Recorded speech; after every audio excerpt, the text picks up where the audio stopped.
And then I also developed this method of being able to go to their home and offer, that kind of old school concierge service, like the doctor that would travel to your house. We kind of forgot about that stuff, I guess. But I started doing that. What I realized, it was so awesome because when you get into somebody's life like that and you're kind of sitting in their living room, man, it seems like they're just sharing more with you, or you're seeing how they're moving around, and you can really get to what the crux of the problem is for them. Because healing is not just, hey, my shoulder hurts, let me just be hyper focused and look on your shoulder. That's a big part of it, right? But it's a whole body wellness, and so. Well, I'm very proud to have Dr. Ryan Nordell come to the Medical Entrepreneur Podcast. And Ryan, if you want, tell us a little bit about yourself and kind of how you came to work in physical therapy and helping patients, and so kind of your journey, if you don't mind. Yeah, perfect. Well, first of all, thanks for having me. It's been a joy to see some patients together recently, and now to be on here together. So it's a lot of fun. So I became a physical therapist back in 2003. And back then, there were only a handful of doctoral programs that were even offered. Now there's a bunch of doctoral programs in physical therapy, but my background was in exercise physiology and exercise science, and then I was blessed to run Division I track in college as well. So I'd always been around sports medicine, had several injuries myself throughout my, high school and collegiate career, playing a lot of sports and everything. So my mind was always there kind of in working out and, and then the recovery aspect of it, the recovery portion of it. So, and I actually thought I was going to be an orthopedic surgeon. That's what I really wanted to do. And so I was going through pre-med. And then my brother got in, unfortunately, when he was 16 years old, he got into a really bad car wreck. A drunk driver hit him just right on his driver's side door, and he had a TBI and was in a coma for 3 weeks. And then he had extensive physical therapy, occupational speech therapy after that. And so I walked through that with him, and I said, you know what? I really want to be able to be with my patients for a longer time than kind of just doing a surgery and then leaving. And so that's why I was really drawn to physical therapy. And so I went through school and did all that. But then when I got out, my dreams were kind of crushed because I was like, wait a second, this is not, I'm not helping people the way that I thought I would help people when I got out. What I found was that traditional medicine, and especially insurance kind of regulations and what insurance would pay for and provide and that kind of thing, was really, really minimal compared to the knowledge that I had. I'll back up to, I was a personal trainer before I became a physical therapist, and so had that. So I actually practiced for a little while. I went into management. I've always been pretty entrepreneurial as well. And so just with the degree that I had, I started managing clinics and opening some new clinics and supervising them and that kind of thing. But that wasn't fulfilling to me either, because now I was just pushing numbers, and I wasn't even really what I thought helping people.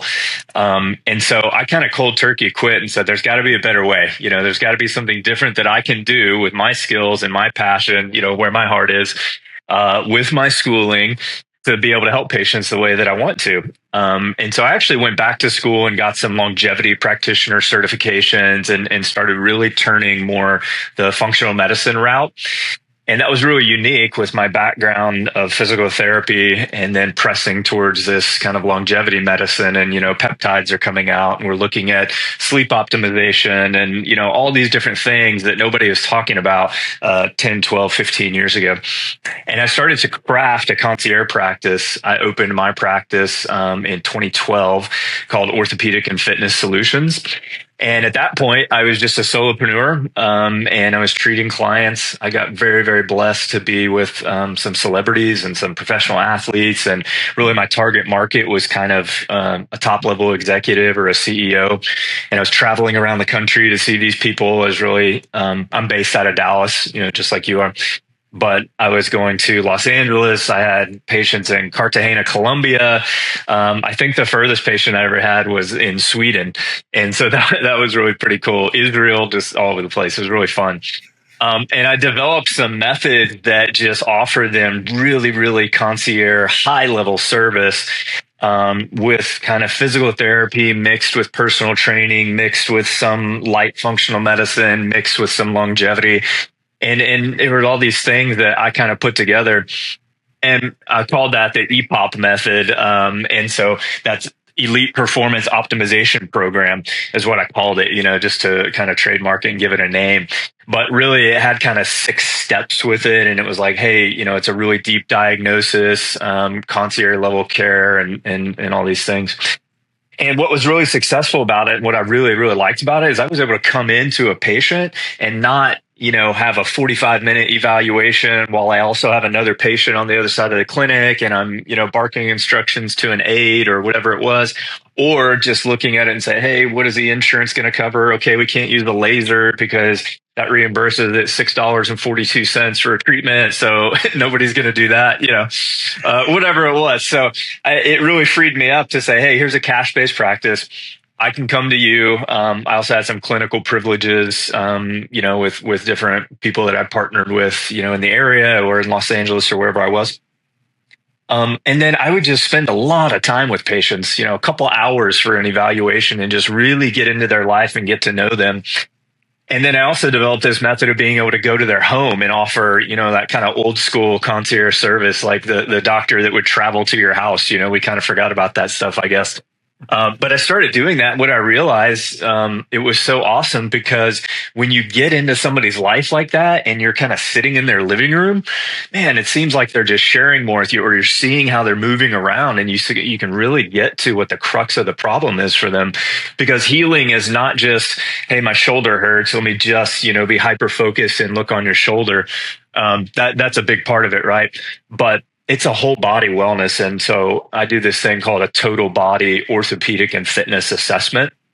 So I go back way, medical history from when you were a teenager. We also talk about the psychological aspect of healing. A lot of times people aren't getting better because they have a limiting mindset. So anyways, been doing that for 10 or 12 years, and the practice has grown. I have some other practitioners that work with me a little bit now. My first love is still seeing people, kind of in one-on-one care, but I do some other things. I have some other businesses. We're developing an app with a couple of partners that I have and that kind of thing as well. So, yeah. That's awesome. First of all, I think, your journey has been, obviously it's very, you're very familiar with it and, the story, but for those people who are stuck in the mainstream medicine, if you're a PT and you're still stuck working for some gigantic hospital corp, like, I just wanted to kind of, you mentioned it, but I just wanted to kind of highlight this where, like, what you found, and correct me if I'm wrong, was that you did the normal stuff that the insurance would pay you for. And it was a joke. $6.42 to take time to meet somebody, schedule them, have a building, have insurance, have all this stuff, and then provide them therapy, and you're going to get paid $6. Like $6 doesn't even cover like your electricity. Exactly. And so, like, I think the thing is, like, you found very clearly, like, this is the problem with PT. That's why, I remember when I worked even in insurance-based medicine was like 15 years ago or something, like, it was a nightmare. Like, nobody wanted to go to PT. The patients didn't like it, mainly not because of even the PTs, but because they were charged a copay each time. So the compliance was like ultra low with PT. And then those that did go to PT, some of the PTs, they got so burned out, they were just kind of like mailing it in. And I don't know if it was them being so depressed because of, they couldn't use their full abilities, or if it was that the system, just like you described, like a therapy that would help a patient, well, too bad. They cut it down so low that you basically have to pay to give it to if you want to treat a patient, you got to pay out of your pocket to treat that patient. It just doesn't make sense, Yeah. I did kind of unlock that and find that, because I think it is a big problem. It's an insurance driven. Well, and we've talked about this before. It's a sick care model, right? We're very reactive with everything we do, and then everything is driven by insurance reimbursement. And so you just have to fit into the box. It's not, hey, what's best for my patient? It's like, hey, how can I optimize the payout? So you start looking at them as like a number on a page of like, all right, how can I bill, the codes that is going to keep my clinic afloat, kind of thing. And so what you're forced to do, especially in physical therapy, like in an outpatient, traditional clinic, is that you've got to have one physical therapist and like 3 assistants that are paid, on a lower scale, or even techs or somebody who are qualified to do treatments because they've been trained by the physical therapist. But then it's crummy care, and so that's what we found over and over. Yeah. Yeah, exactly. I mean, but then what I love the best is you took that You took a pause, which most people, they never take the time to pause. And then you looked and you said, hey, how can I deliver the highest level of service? And then you started to do that. And what do you know? Now there's all these people that are coming to you. You're treating celebrities. You have your own practice that's cash based. Yeah. And I think to me, like that right there is the medical entrepreneur story. You wake up inside a broken system. And the reason why you wake up in there is because we're trained. We're all fed all these things. Most people that go into medicine of any kind, physical therapy, becoming a medical doctor, becoming a nurse, whatever, they're all people that want to care and they want to help others. Yeah. Then you get out and you realize like, whoa, the business side of this is so bad that it doesn't help the patient. It definitely hurts the practitioner. And then if anything, it just profits like mainly like large pharma or big hospital corporations. And there's really no benefit. There's actually, you may even get punished by doing extra work for the patient. Yeah. 100%. Yeah. So I think it's cool that you identified that and then made the pivot, because that's a huge win. And I know that, a lot of times, for all of us, we make accomplishments. It's hard to look back sometimes. We just, that's the way it was, Yeah. I just wanted to celebrate you here for a second because you made that shift and you got out of the broken system. Yeah. Thank you. Yeah, and what's funny, you just touched on it, is that when we go to school, we don't learn, we maybe took one class on business, and maybe one or two classes on nutrition or something, something that's really important, and we just don't learn about it. And so what happens is whenever you come into like an outpatient setting or a hospital setting or whatever it is, the people who are running those, that are running the business, they're not healthcare providers. And so somebody like you and me, and everybody listening to this podcast who is a medical entrepreneur, we're way better at running the business because we know the medical side and we know the business side. And that makes us, I think it's really the compassion element, of treating the patient and saying, hey, let me look at this through the lens of, if I had unlimited time, unlimited resources, unlimited whatever, what can I do for that patient? And that's what I said. Okay, I want to build my practice like that because I'm interested in helping people like that. So what do I have to do? Yeah, I have to charge, and it's a concierge fee and it's a cash practice and all these things. But you set those things up so that you can do, what people want and need and love. And then you feel better because your patients are getting better. And it's just a win all the way around. Yeah.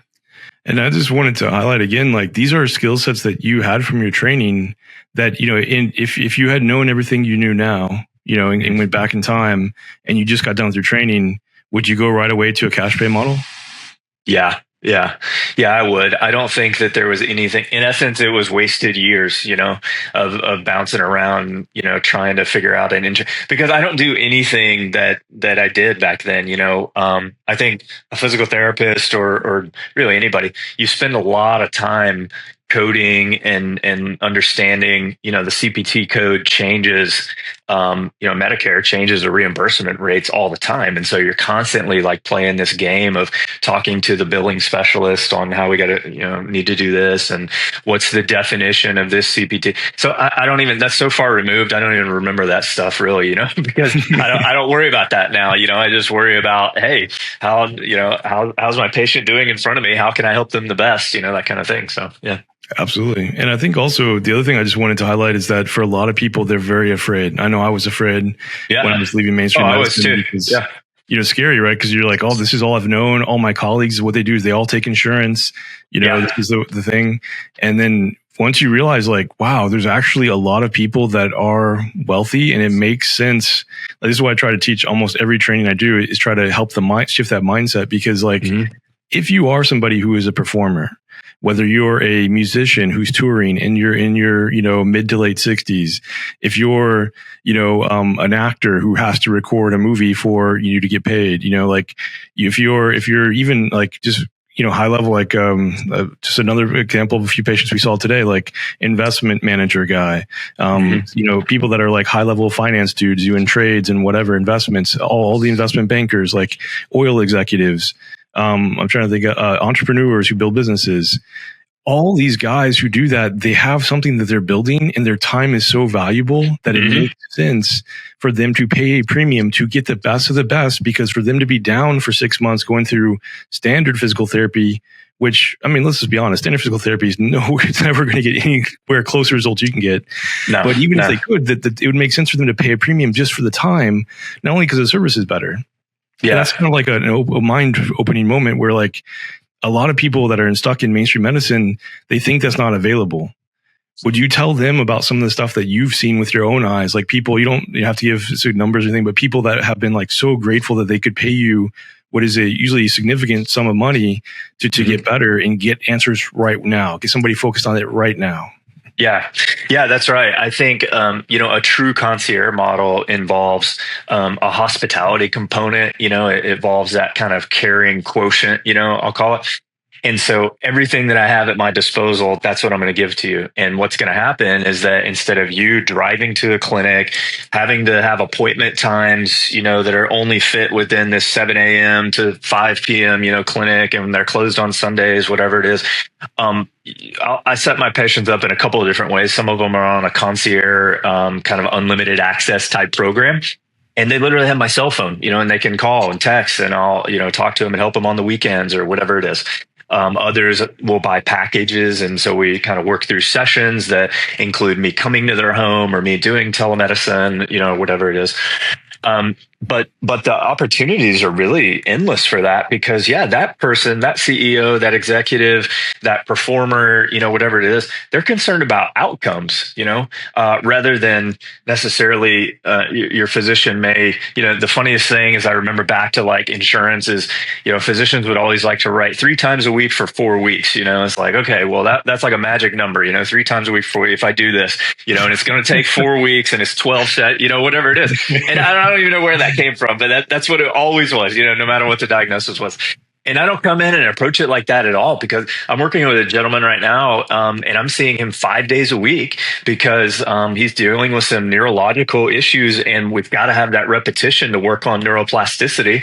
And that's what he needs, and guess what? Some of the days of the week, I'm seeing him early in the morning. Some of them I'm seeing him after work. I'm seeing him on a Sunday. And so if you can open your mind to that possibility and understanding, well, and think about it this way. I thought about this when my kids were young. It was like, hey, my time is very valuable. I have 3 children and my wife. And I was like, I want to work and I want to work hard and I want to be efficient at what I do, not have to stay at the office doing paperwork and, whatever it is, because I want to be with my family. I want to make as much money in as little time as I can.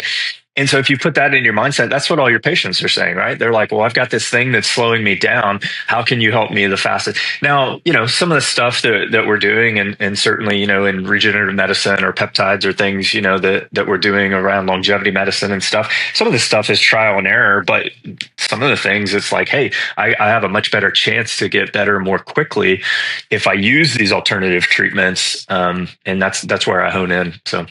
Yeah, 100%. And what I would say is that from my own experience as a physician who was, indoctrinated in I'm an allopathic physician, did the whole standard, care and all this kind of stuff. And what I find, which is so interesting, is that medicine has so many gaps where we don't have a solution to a lot of stuff. I mean, even the most basic things like diabetes. When you think about that, like we in medicine, we don't have a cure for it. We don't even try to cure it. We know that it's occurring because we have too much insulin, which causes insulin resistance. And so we're going to give more insulin to treat the diabetes. Yeah. And that definitely won't go wrong. But like, this is the model that's used, even though there's like tons of data about how to reverse diabetes. There's even people who build programs like that.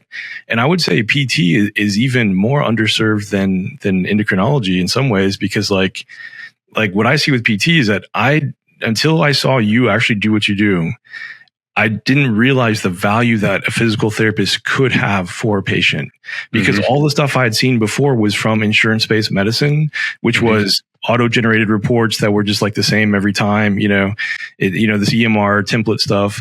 And like none of them had anything that was really truly customized. Like they have one line different, but everything else was like repeated.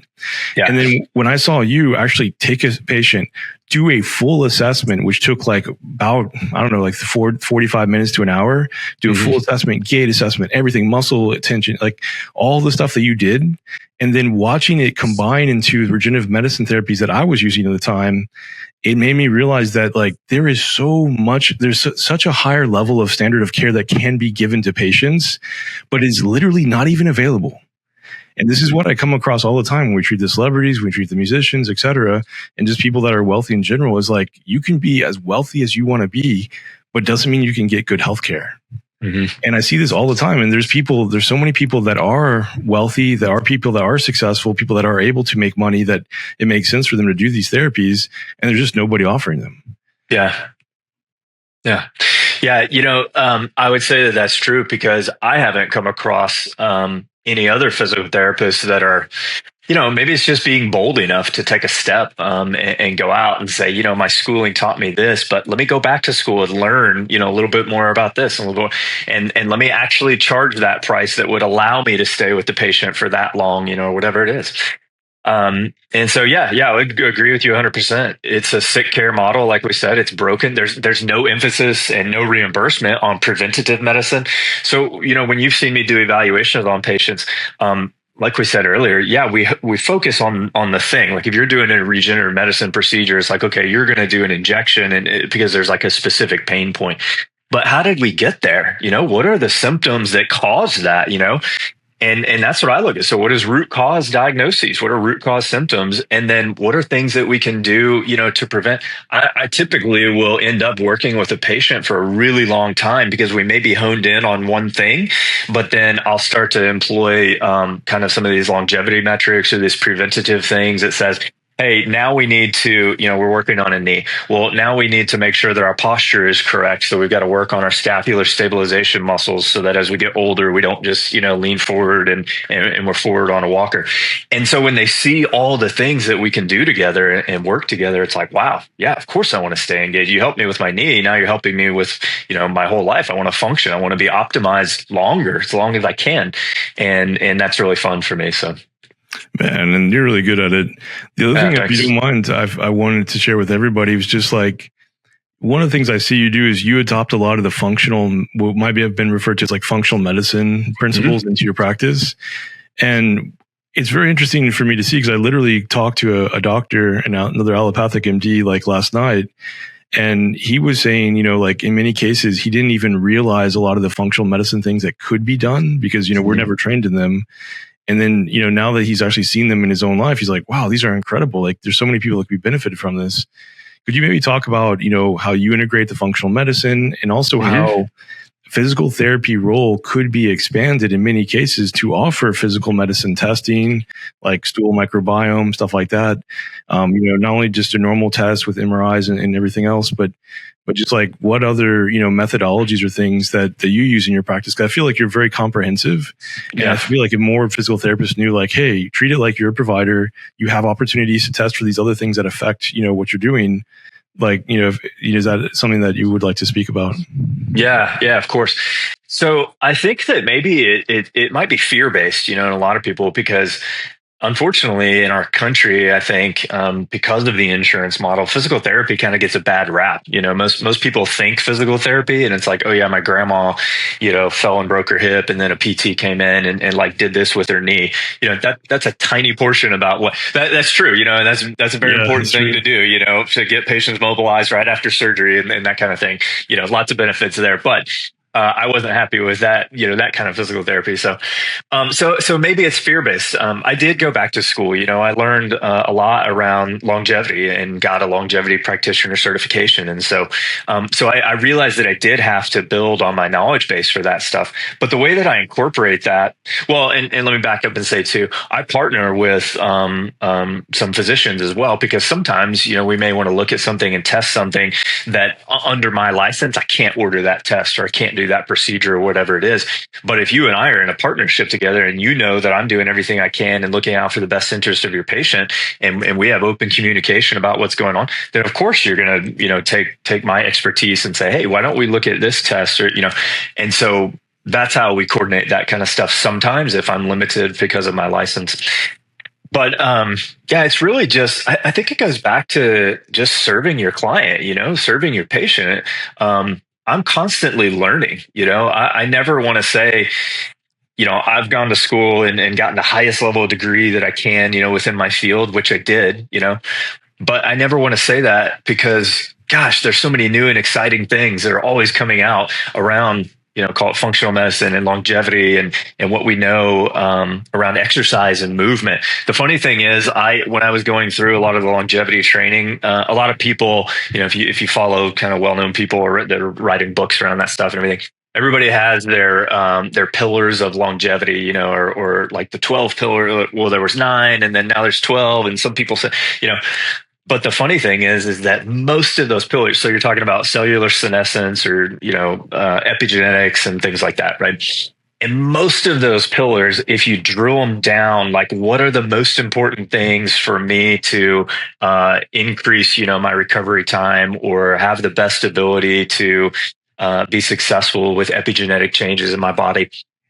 Um, Almost without fail, I can't think of one right now, actually. So I'm going to say without fail, all of them, one of the most beneficial things that you can do is exercise, and do that appropriately in the right way. And it's elevating your heart rate. Your heart's a muscle that wants to work and wants to pump. There's so many things. You just mentioned diabetes. There's so many things about exercise that help, with your blood sugar levels, and help with cortisol and all that. And so at the very, very foundational level, doing exercise and doing it the right way for your body type, then you can start talking about, optimization, and you start looking at people like, a Tia or Huberman, or people like that are talking about this stuff. And it's like, okay, even at 60, 70 years old, yes, I need to be lifting heavy weights, and those are, it all goes back to exercise. And it's really fun for me and really cool to be able to design programs for my patients, whether they're, a young athlete or an elderly person who wants to extend their life and be as healthy as they can for as long as they can. Man, so true. I think it's really, I have to give you a great accommodation for like just being able to implement those other things into your practice, and being wise enough to basically put that in, because these all directly affect your patients. But it sounds like you've really figured this out and made a great methodology for it. Yeah. Thank you. Yeah. Is there any other things that you would like to share with the audience that, maybe if you're a PT, or even, maybe somebody's not even a PT, but somebody who's stuck in the mainstream medical system and they want to escape, like what would you suggest to them? Yeah. Wow. That's, like you said, whenever you made that launch, it's a mindset. Some of the biggest hurdles to overcome is a limiting belief system of like, oh, I can't do this, or I'm going to get in trouble if I do this. In essence, we're kind of brainwashed. So it's thinking about, I always go back to, that's really simple for me, but it's going back to, hey, what's the best thing that I can do for my patient? And am I doing that, in an insurance model in a clinic? And the answer is, of course, no. So what else can I do, to help patients? And that's where it comes from. How can I help this, guy perform at his best? And that's what it is. I do some consulting as well. I love to, on two different fronts, on entrepreneurs who are wanting to take a leap, because, we've learned a lot of doing this for a long time and be successful at it. Like we are, we've learned a lot of things, from the school of hard knocks, that if I can help somebody kind of bypass or hurdle this thing, then I'm glad to. So I do business coaching, consulting in that way. And then I've also been really blessed to be able to do that with some companies as well. There's some longevity clinics in Austin and in Dallas and some other places that I've gotten to come in and be kind of a consultant on the front end, in my subject matter expertise on building these programs that would help their patients and that kind of stuff. So I love doing that stuff. I think that comes with the entrepreneurial kind of bug, right? We like to teach other people. We like to learn ourselves. We like to teach other people as well. And so I'm happy to, with your listeners especially, I'm happy to share my contact information and best way to get a hold of me, because I love helping people in that way. So this is Dr. Sewell signing off. Thank you for your attention, and we'll be having more of these interviews showing you exactly how to escape from the mainstream medical system to your own practice, where you can charge the fees that you want to charge, where you can have the lifestyle you want to have.